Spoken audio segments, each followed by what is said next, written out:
Hey, this is Kyle at ProjectionHub, and today I'm going to be talking about how to write a business plan for a landscaping and a lawn care business. Now, the purpose of this video is going to be geared more towards if you're trying to get a business loan or a startup loan. And I'm going to be going through this whole business plan, showing you an example business plan, the structure of it, and then focusing on 5 key points that I think make or break basically the likelihood of you getting approved for financing. So I'm going to be showing you how to do all of that today with this free business plan template. It's available in the link down in the description below. Now, why do I have the experience to be able to do this? First of all, ProjectionHub has helped more than 50,000 small businesses create financial projections for their loan applications, their business plans, their pitch decks, you name it, including hundreds of lawn care and landscaping businesses. And in my time before ProjectionHub, I was actually an SBA or Small Business Administration lender for 7 years. And so my job there as a loan officer consisted of, putting together loan packages for small businesses, reviewing their business plans, reviewing their financial projections. And many of the businesses I got a chance to work with were lawn care and landscaping businesses. So I've seen a lot of their business plans and what it took for them to get approved for financing. And so that's kind of the lens I'm going to be looking through as we go through this today. As I mentioned, this is a fictitious example business plan template. You can get this and use it for yourself, but I'm going to go through here. And then as I get to those 5 different sections, I will stop, go into a little bit more detail, show some examples, some demonstrations so that you can feel equipped to write your own business plan. And so I guess what I'll say is if at any point this video has been helpful for you, will you please consider giving it a thumbs up? Maybe leave a comment saying what you appreciated about the video. That really helps us as a fellow small business. And consider subscribing to the channel. Not all of our content is for landscaping and lawn care businesses, but there is just business management, financial management stuff in general that we like to try to share some tips and tricks to business owners. So without further ado, let's go ahead and jump in. Okay, first off, why is your business plan important? Now, this is probably cliche, maybe it's obvious, but the purpose of your business plan is to not educate the lender on what a lawn care or landscaping business is, or even the industry at large. The purpose of the business plan is to demonstrate your specific game plan to reach the goals that you say that you're going to reach. Because obviously that results in loans getting paid back, and that is what your lender cares about. They want to see what is your plan to get started and to be successful, and their odds of giving you the loan are based upon how likely they believe you that your business plan is actually going to work. And so we want to focus on the specifics. We want to give them specifics. One of the biggest flaws you can make with a business plan is just making it really generic. And so those 5 key points I'm going to talk about will help you avoid that today. So again, this is available for free down in the description below. You can get it and go through it at your own pace. So first off, let's take a second here. And I just want to point out the general structure of the business plan. You can see here, it's nothing crazy, right? But the main thing I want to point out is it's not even 20 pages long. So I want to kind of dispel the myth that your business plan has to be long to be good, or has to be long to be, respected. It's actually the opposite. When I was a lender, if I got a business plan that was 50 pages long, 100 pages long, there was no way that thing was going to get read because it just took too much time. And so we would skim it, or we would jump to the financial projection. So I just wanted to warn you, or maybe even liberate you from the thought that you don't have to create a really long business plan, because all the important details are scattered across 50 pages. They're going to get lost. Your lender's not going to see them. So when you have a concise business plan, it's jam-packed full of important information, and every bit is important and relevant for your lender to see. Now, don't make it 5 pages long because you're going to be missing important information. The other thing I'll point out is the financial projections are over half of the business plan. The projections are typically an afterthought for the business owner. And I hope by the end of this video, I can show you how important they are to make them a priority for your business plan. So let's go ahead and start going through this thing. First off, we've got the executive summary.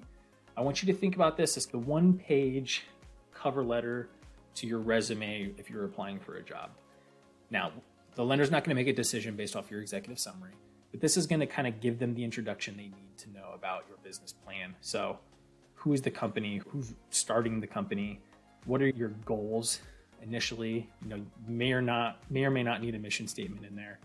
maybe some of your keys to success. Another thing that's sometimes included in executive summaries is like a little financial summary. So that could be your total startup costs, how much financing you need to raise, that, maybe when you plan to break even, you can include that in there. You can, we'll talk about relevant industry experience later, but you could also include that if the owner has a ton of experience, include that up there as well. Now, the company description is kind of just an extension of that executive summary, but here you can talk a little bit more about like the identity of the company. So company history, this could also be like the founding story, the founder story. Legal structure, pretty straightforward. Now, I would say an important one, these two are an important one, your unique selling proposition. Now, lawn care and landscaping companies aren't the most like novel thing. That's not to downplay the business. They're still very viable business, but they all do very similar things. And so you need to point out, like, even though you're going to be doing the same thing as a lot of other businesses, how are you going to do it differently? How are you going to stand out? How are you going to attract customers? Is that going to be in your customer service? If it is in your customer service, what about your customer service is going to do that? And then also identifying, like, most importantly, I would say your target market is, where is your target customer? Because, the further you span, the more expensive it is and less efficient it is for the business. So saying, I live in Indianapolis, I may not want to say the entire city of Indianapolis. It's too big. Maybe it's a suburb initially when you're starting, because you have one crew, right? Then you can get the most clients possible in one place. So here we come to market analysis, and this is where first of our 5 key points are going to be. So again, I want to point out, everything we've covered so far is important. So you want to spend time on those details, and I tried to give some tidbits there, but it's not one of those 5 key points I was pointing out. So certainly underdoing the rest of the business plan can still hurt you. So there is a minimum expectation there.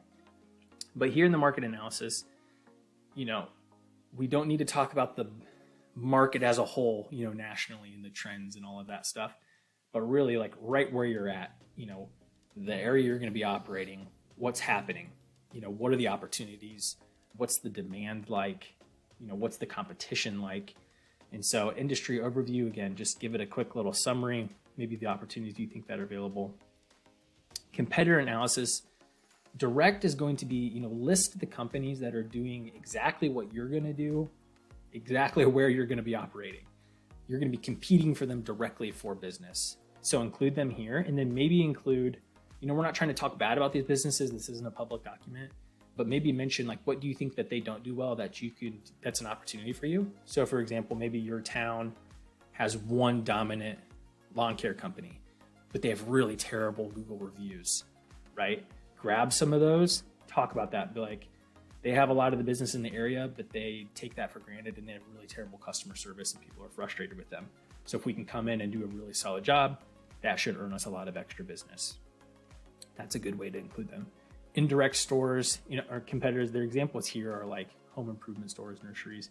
I would say even maybe more so like the national brands or something like that are like really large, that they're just kind of going to exist everywhere you go. Or even indirect might be like, the teenage boy on your street that mows lawns. There's really not a whole lot you can do about that, and you're not trying to snuff out that business. So, and then again, you can kind of talk about some of the market opportunities.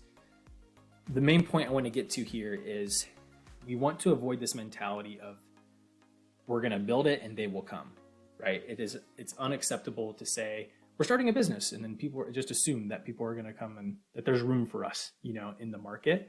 And we need to try to demonstrate exactly that there is actually room in the market. Now, that can be a little difficult to do.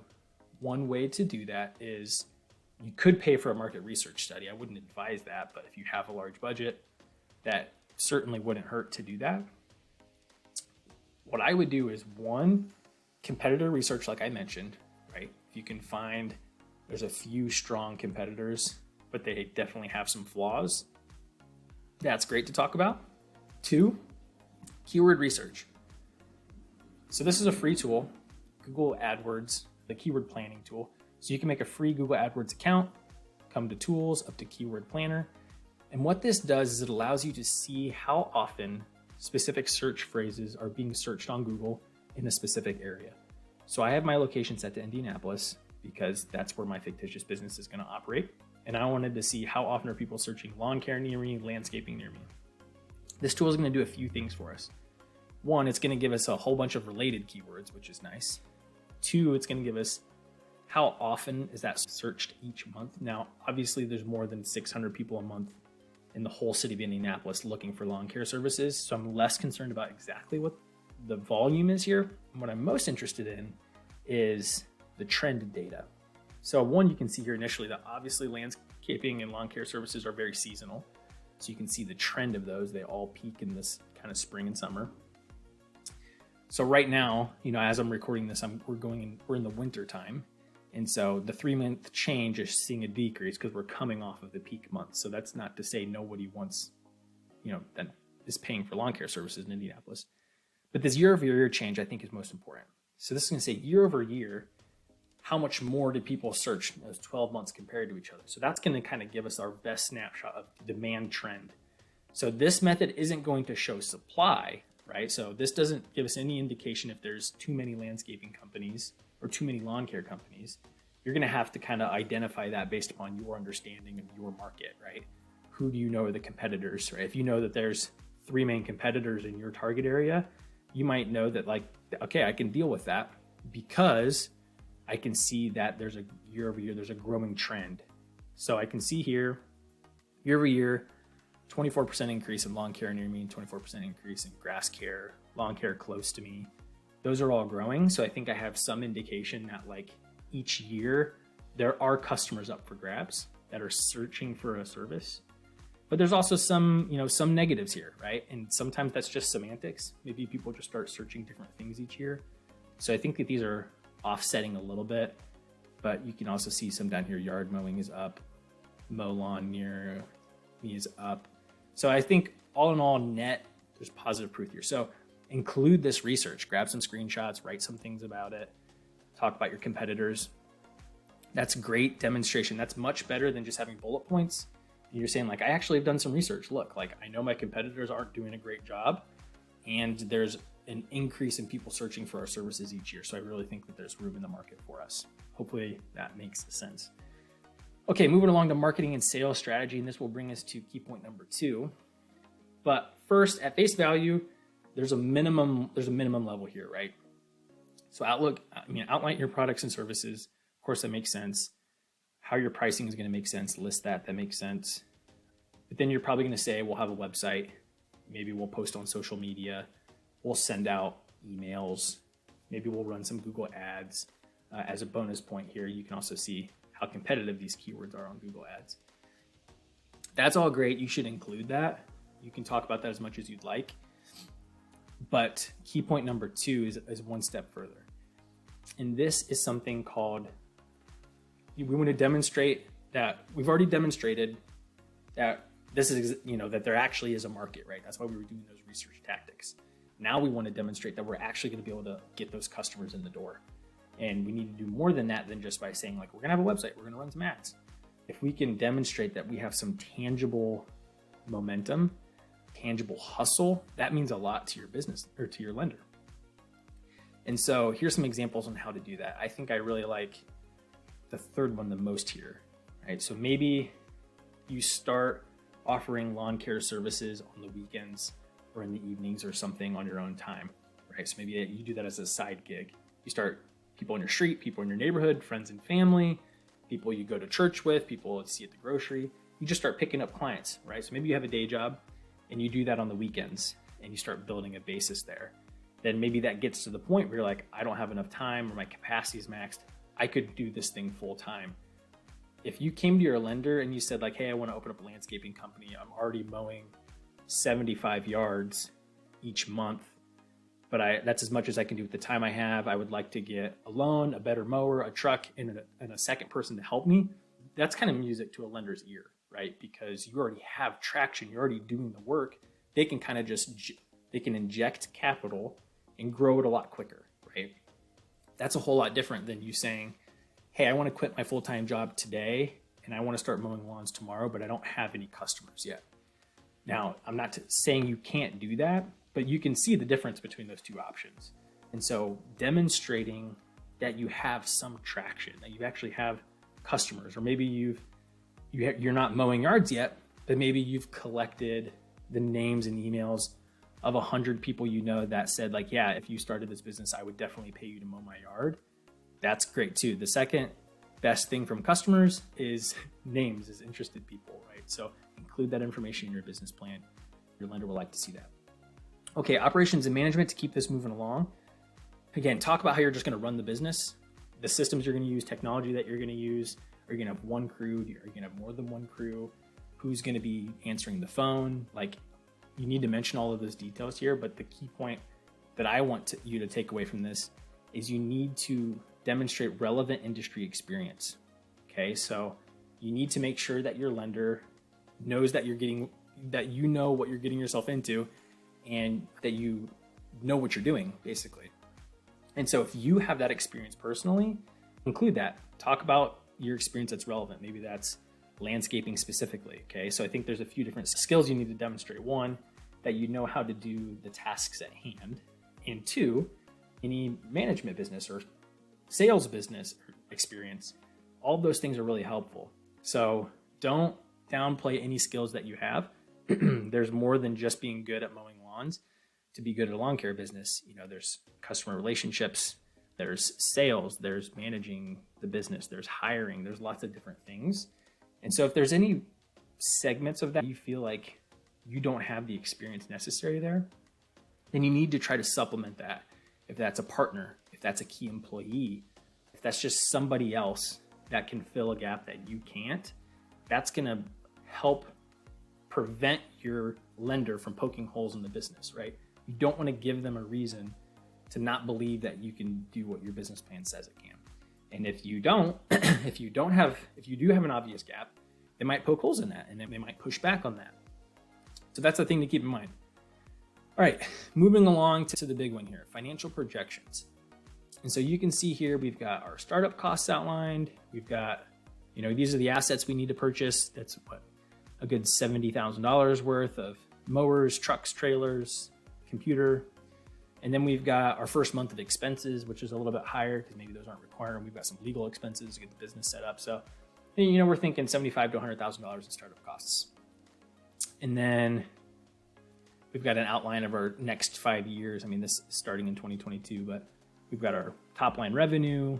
We're estimating our expenses, how profitable are we going to be. Again, some key ratios that you can see about the business. Our monthly operating expenses, so the expenses that recur every month. We have 5 years of an income statement or profit and loss projections, 5 years of cash flows, 5 years of a business plan, and then we have a break-even analysis. So when are we going to be cash flow positive? Now, stick with me. This is the point where every business, the eyes kind of glaze over and they feel really overwhelmed and they don't know how to do this part. All of these charts and graphs were created using this template. So it's going to be a little bit of a commercial, but we are ProjectionHub. This is what we specialize in. And so a lot of times projections are an afterthought and they need to be very important to you. Not just because your lender wants them, but because these can serve as your roadmap. These are your target where you should be expecting to go. And so again, this template probably looks really overwhelming. Very easy to use. It's built with the intention for a business to be able to do it on their own. Our CPA accountant built this to make it easy. You're only editing the blue areas, okay? It's like answering questions. Again, this looks like a lot of information. We're just touching the blue areas. And if you look at the blue areas, it's the numbers right? How many clients do you estimate getting? How many clients do you estimate become a regular? What services are you offering? What percentage of your clients will choose each service, right? So some of these are going to be making estimates, but we're only touching those blue boxes, okay? Expenses, same thing. We've got some pre-filled expenses here to help you get started, but you can customize all of these. You're estimating each month what those expenses will be.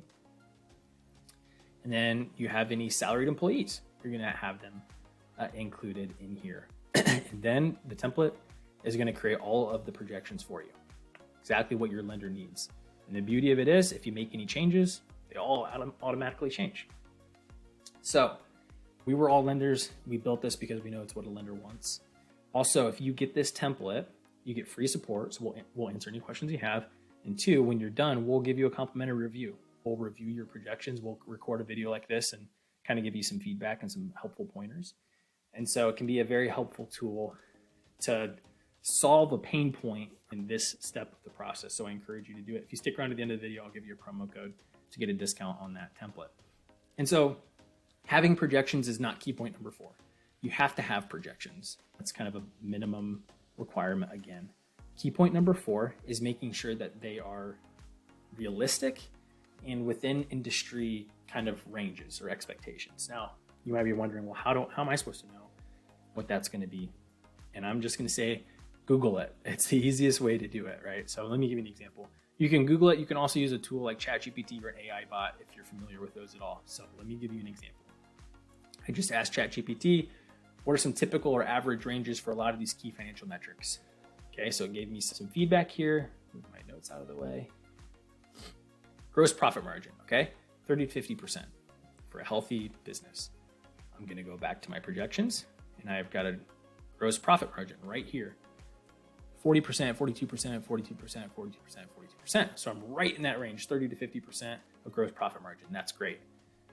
Now let's go back and see what else we can come up with. Operating costs as a percentage of revenue, 30 to 50%. Okay, our operating costs are 23%, 28%, 30, 27, 23. So we're probably a little ambitious. We're on the low end of what we think our operating expenses are going to be. So maybe we're doing something that's going to save us some money, or maybe we need to reevaluate those and why our operating expenses percentage is so low. Let's go back and check one more, maybe profitability, if we can find it in here. Net profit margin, 10 to 20%. And we're at 14%, 12%, 8%, 12%. So we're perfect, right? So just doing that right there validated my projections. I know that my projections aren't crazy because they're well within the ranges of industry norms. And so when a lender looks at that, they're not going to be skeptical that you don't know what you're talking about, okay? So that's what I mean by realistic financial projections within industry norms. You can do the same practice by just Googling different metrics like that, okay? Okay, now moving on, that's the end of the business plan. But we have one more key point. This pertains specifically if you're trying to get a business loan, and it's just being prepared to have this conversation about skin in the game.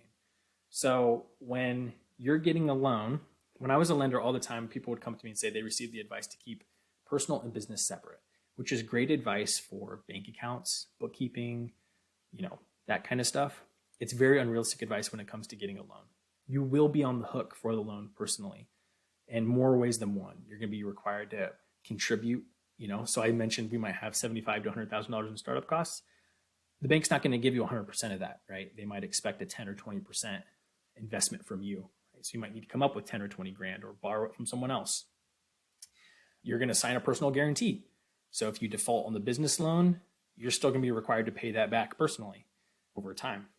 They're also going to put a lien on all the business assets, and they're going to want it to be collateralized. Now, good thing about a lawn care company, it has a lot of assets. So you're going to have lawnmowers, trailers, trucks, and if you buy those for the business, if the business fails, you liquidate those. That helps make the bank whole, right? They're going to want to see it be collateralized. If there's a collateral shortfall, they might want to see a personal asset. They might want to use a second mortgage. They might want a personal vehicle as collateral. So I'm not telling you you have to just willingly give those things away, but you need to be prepared to talk about that, and that might be an expectation of you. So you just need to know how much are you willing to give, and if it's not enough for the lender to be satisfied, then you might need to move on and try a different lender. So that's just a thing to keep in mind. Be realistic about that. If you need any help trying to find a lender for your business, we can help do some research and find a lender in your area that might specialize in lawn care and landscaping specific loans. As promised, if you want to get that projection template, let me grab a promo code for you. PH20BP will get you that. I've linked it. Put a link to that template down in the description as well. We've got a walkthrough video, free support, and free reviews on that. Please let us know if you have any questions. You can email us at support@ProjectionHub.com or leave a comment in the video, and we would love to take care of you. Give us a thumbs up or a comment if you appreciated the video, and subscribe to the channel. Thanks.